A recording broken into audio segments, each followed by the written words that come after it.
এই কটা দিন ভালোভাবে সেরকম ভিডিও ছাড়াই হয় না, যেহেতু একটু কাজের চাপ আছে। কী কাজের চাপ সেটা জানতে গেলে কিন্তু ভিডিও শেষ পর্যন্ত দেখতে হবে।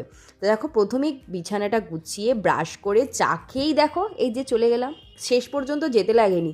প্রথমেই আগে মানে রান্না বান্না করার আগে আমি ডিসাইড করে যাচ্ছি এই কাজগুলো এসে আমি করব। প্রথমে এই কাস্টমাইজ শাড়িটা আছে, এই শাড়িটাকে আমার সুন্দরভাবে লেস লাগাতে হবে। তার উপর আর একটা শাড়ি আছে, এটার ব্লাউজ বানাতে হবে। কিন্তু এর ব্লাউজ পিসটা দেখে আমার তো মাথা গরম হয়ে গেছে। কেন যে এরা এরকম ব্লাউজ পিস বানায়, একসাথে শাড়ির সাথে থাকলে কোনো প্রবলেম হয় না, বাট এরকম যে ব্লাউজ পিস দেয় মাথা মাথা পুরো গরম। দেখো এতটাই কুঁচকে গেছে, এটা আয়রন করলে সোজাও হবে কিনা সন্দেহ আছে। কি করবো বলো তো, তবুও তো করতে হবে যেহেতু কাস্টমার দিয়েছে। তার আগে রান্না বান্নাটা সেরে নিই। দেখো আজকে আমি বানাচ্ছি ডিম ভেজে ঝোল।